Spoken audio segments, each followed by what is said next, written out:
una semana, como decía Yuri, bastante compleja y la que viene más. ¿Qué les parece esa decisión del presidente de este martes 16 de agosto?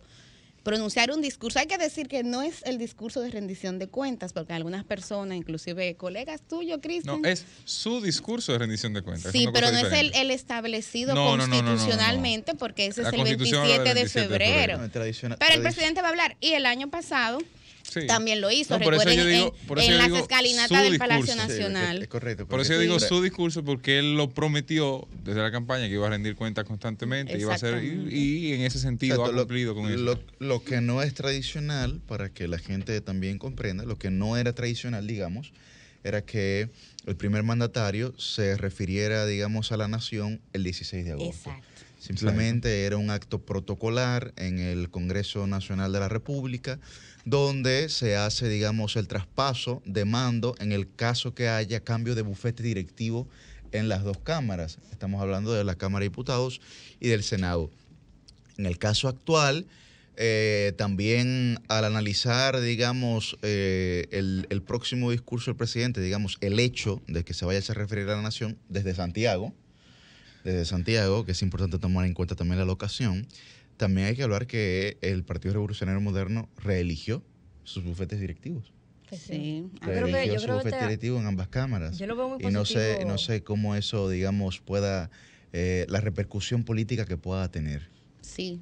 Yo veo muy positivo el tema de que, bueno, más que positivo, innovador, que este discurso que prometió el presidente Desde el monumento. se haga desde el monumento Sí, de desde el Santiago. monumento. Creo que es la primera vez que un presidente un 16 de agosto emite un discurso o hace los actos protocolares allá.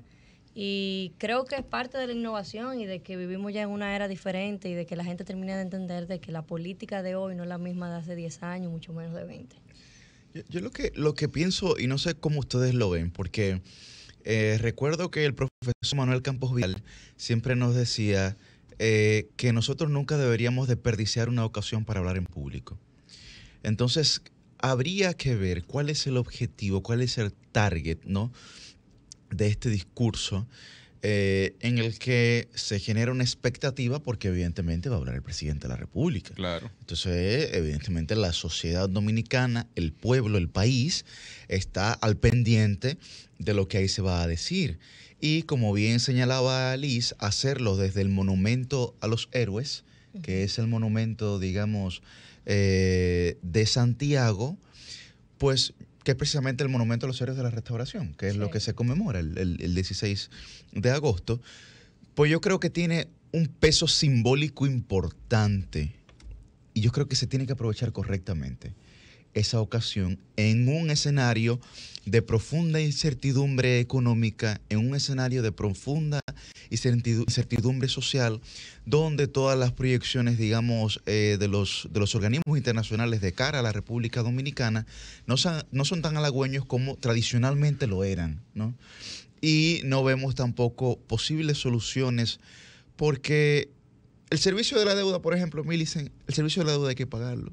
Sí. Y esas reservas que tenemos ahí nosotros en miles de millones de dólares que no se han invertido, a las que le estamos pagando intereses, vamos a tener que utilizarlo para también pagar el servicio de la deuda. Pero no tenemos recaudaciones, porque no hemos trabajado un pacto fiscal, un pacto tributario como sociedad, me refiero, en términos de responsabilidad. Entonces, hay una situación compleja. A mí me parece que hay una situación compleja. Y si va a haber un relanzamiento del gobierno, eso implícitamente lo que está diciéndole a la sociedad, lo que está diciéndole al que observa, es que hay cosas profundamente, digamos, difíciles, complicadas, erráticas, que hay que transformar. Mira, Me parece que un relanzamiento implica también, en lo implícito, en lo que está detrás, erradicar, digamos, los problemas que habían. No sé cómo ustedes lo ven. Creo que ahí hay un mix match de muchas cosas que deberían aprovecharse correctamente en términos políticos. Yo creo que efectivamente, con ese pie que me das, es un acto político. O sea, el presidente se ha caracterizado por siempre hablar. Algunos inclusive se quejan de que habla mucho. Yo no lo creo así. Yo soy periodista. Si algo a mí me gusta que me den es noticia. Y me gusta el hecho de que el presidente siempre se ha mantenido accesible a los reporteros y a las reporteras, cosa que no veíamos en otros mandatarios. Pero el hecho de que hable implica, Yuri, más que Hipólito incluso. Sí, más que Hipólito, sí, es cierto. difícil. Implica que el presidente efectivamente va a partir de ahora a iniciar una labor de relanzamiento de su gobierno. Son 2 años. Recuerden que este pueblo se ha caracterizado siempre por darle a los mandatarios un periodo de luna de miel. Y en el caso de Luis Abinader y el PRM han disfrutado de un periodo más extensivo por el tema de la pandemia. O sea, la gente entendió que efectivamente les tocó asumir las riendas del país en un contexto muy delicado y por eso la gente fue más paciente y lo chanceó. Pero a partir de ahora, a partir de estos 2 años que se van a marcar el martes 16 de agosto, la piña se le pudiera poner muy agria a este gobierno. Y yo creo que en una especie de prevenir, el presidente ha decidido salir al frente.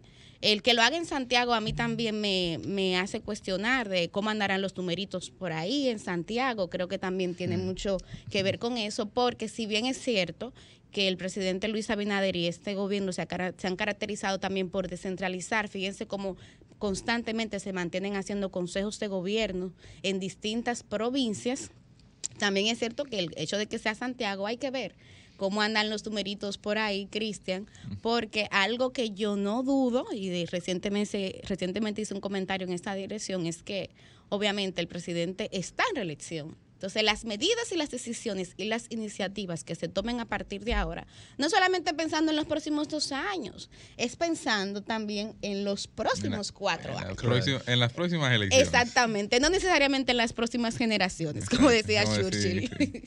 Cristian, ¿tú qué opinas? Ahí tú sabes que hay una serie de elementos. Yo creo que el presidente puede perfectamente hablar el 16 de agosto sin que eso sea ningún problema. O sea, institucionalmente, porque el presidente habla cualquier día, pero institucionalmente, o sea, poner el tren estatal a disposición de un conversatorio o una exposición un 16 de agosto con un propósito predeterminado de, vamos a decir, mini rendición de cuentas, yo creo que es válido.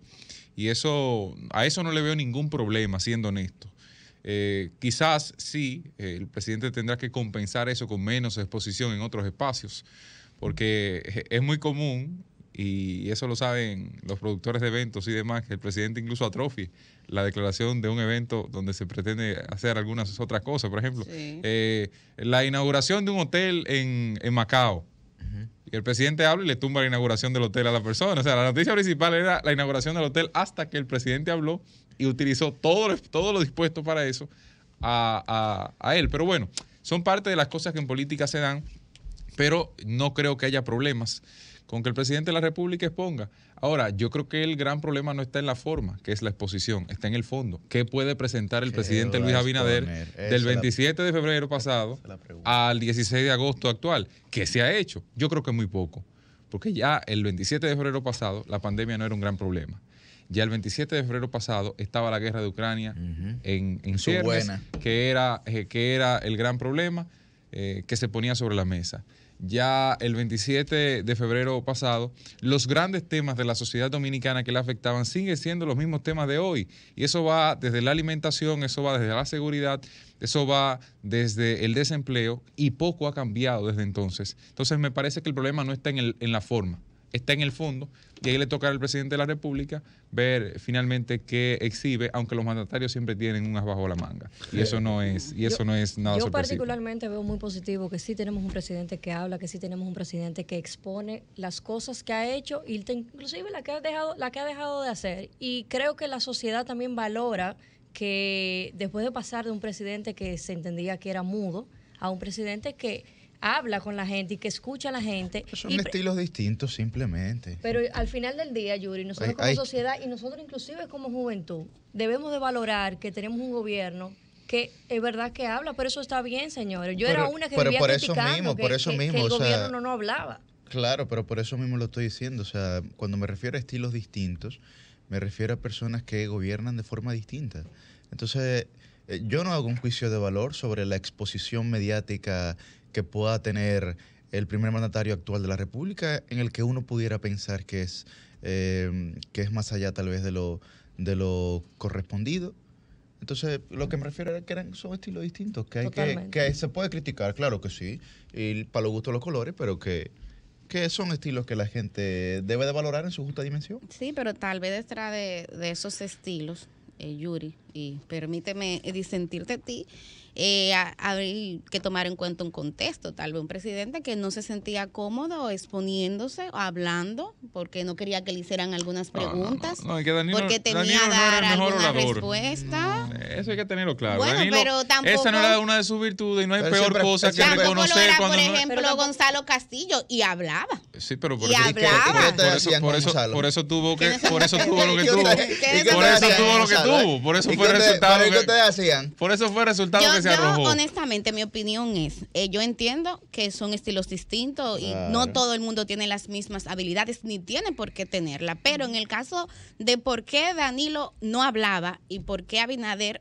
habla, yo creo que ahí no es solamente, como tú decías, te voy a robar la palabra, Cristian, no es solamente la forma, yo creo que ahí el fondo Pero, también pero, influye, también no, influye. No me voy a detener porque creo que acudir al pasado, bueno, uno puede hacerlo, pero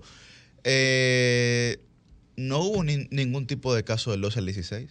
No hubo ningún tipo de caso del 16 al 18. Todo comenzó en el 18. El gran problema de Danilo arrancó en el 18. Todo comenzó en el 18. En términos políticos y de efectivamente, percepción todo comenzó de en la el sociedad 18. fue Entonces, 2018. el presidente duró 6 años con un mismo estilo.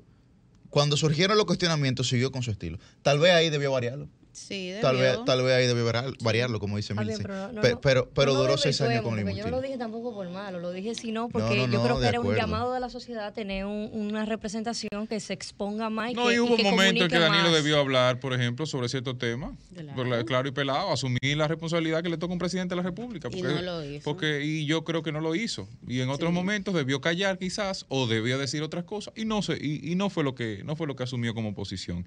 Bueno. Y eso hay que tenerlo ahí sobre la mesa.